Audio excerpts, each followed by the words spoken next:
the Red River rivalry.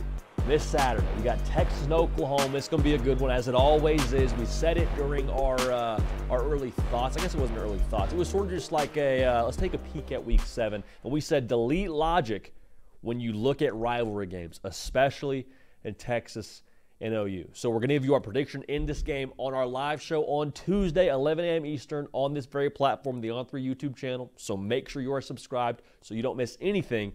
But what are some things we need to take into account when we break down this game? The thing that jumps out to me, if Oklahoma has a prayer in this game, and again, right now Vegas has them as a 14.5-point dog. As we sit here on Sunday morning, we'll see what it is as the game gets increasingly closer. But like Michael Hawkins Jr. and his legs have got to be a factor. We said it during the Tennessee game. We talk about Oklahoma. We said it during the Auburn game. The power source for this offense, fortunately / unfortunately, is what he does with his legs. Now, it wasn't supposed to be that way going into the year, but he also wasn't supposed to be the starting quarterback going into the year. So it is what it is. Dinged up across the board. You hope they're able to be more healthy in this game against Texas, but let's be real. With what they have up front, Michael Hawkins Jr. being able to have design quarterback run and being able to ad-lib is a massive, massive need for Oklahoma in this spot, to be able to put strain on the secondary for Texas, to have to cover those receivers for an extended period of time, and also to get those linebackers rocking and rolling and to be able to help your offensive line out. It's a catalyst to everything they want to do offensively. Should also be noted now, in this game a year ago, Dillon Gabriel, who is a good athlete, I don't think he is what a Michael Hawkins Jr. is on the ground, had over 100 yards rushing, and it was a massive factor in Oklahoma ultimately winning this football game. So just food for thought now. Texas, historically, maybe had some issues with mobile quarterbacks. Take of that as you will. Now, my question in this game, too, is what version of Quinn Ewers do we get? I'm assuming we get him back for this game. I think everyone is assuming that. We saw him in the Michigan game be dialed in. We saw him really, as long as he was playing college football this season, he was dialed in. However, now, missed some time, coming back in a massive spot against a really good defense in Oklahoma. This game last year, he had 3 turnovers, and that proved to be the difference in what was a very close game last year. It's personal for everyone. Anytime you got Texas and OU, it's going to be personal, but for Quinn Ewers, based on how last year went, have to imagine this is a little bit more personal. How rusty is he?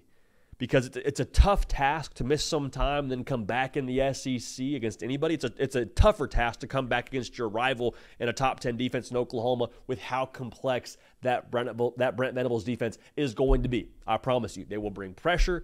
They will show different things they haven't shown to this point in the season. They will try and speed up his shot clock. How does he adjust? It's probably worth noting Texas may need to get something in the run game to be able to settle him in. I think that has to be a way you live if you're Texas when it comes to the offensive game plan. Not saying that you somehow baby Quinn Ewers back into this game, but I do think you have to support him in every way possible as he gets his sea legs back underneath him. Now, what's the acclimation period? Is it the first play? Is it the first quarter? Is it the first half? How long does it take for us to see Quinn Ewers look like Quinn Ewers of 2024? Because if he comes out firing, then that 14.5-point spread is in jeopardy for the good folks in Norman. I'll say that. This schematic battle between Brent Venables and Steve Sarkisian is going to be really fun. I mean, we said the turnovers that ended up being the issue last year for Texas, those were caused, obviously, by Brent Venables wreaking havoc and for getting after Quinn Ewers and for showing him pictures he hadn't seen before. You lose an Xavier Worthy, who had a big game in this game last season. I think you need Isaiah Bond to step up in a massive way, because whenever you bring pressure and show complexities the way that Brent Venables does defensively, yes, it can cause problems for an offense, but at the exact same time, if you have a quarterback who's seeing it all correctly and you have skilled players that are seeing it correctly with him, that can make for some big chunk plays. We saw it against Tennessee.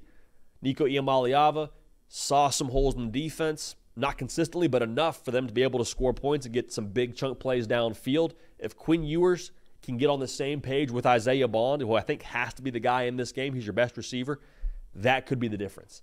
But again, if Oklahoma's got him out of sorts, if we're having quarterbacks and wide receivers on different pages on option routes and things of that nature. Like, okay, this thing now could get a little bit hairy.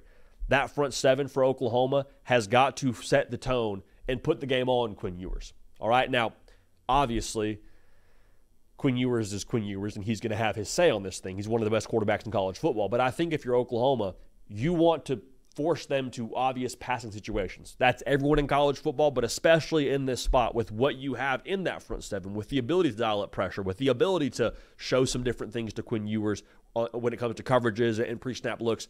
That could ultimately be the differentiating factor and allow your offense to get the ball with good field position, whether it be turnovers or whether it be just forcing long down and distance and they got to punt it away. So I can't wait for this one. Again, when it comes to Texas and Oklahoma, this is one of those games where it might look a certain way and it might feel a certain way, and you might feel like you got the exact right angle on it. Vegas says 14.5 points. I'm just telling you, I would be very, very cautious when it comes to trusting logic in a rivalry game, and especially this game in itself. So we'll give you our prediction of this game on Tuesday at 11 a.m. Eastern. Make sure you're locked in. Make sure you're subscribed so you don't miss a minute of it right here on the On3 YouTube channel.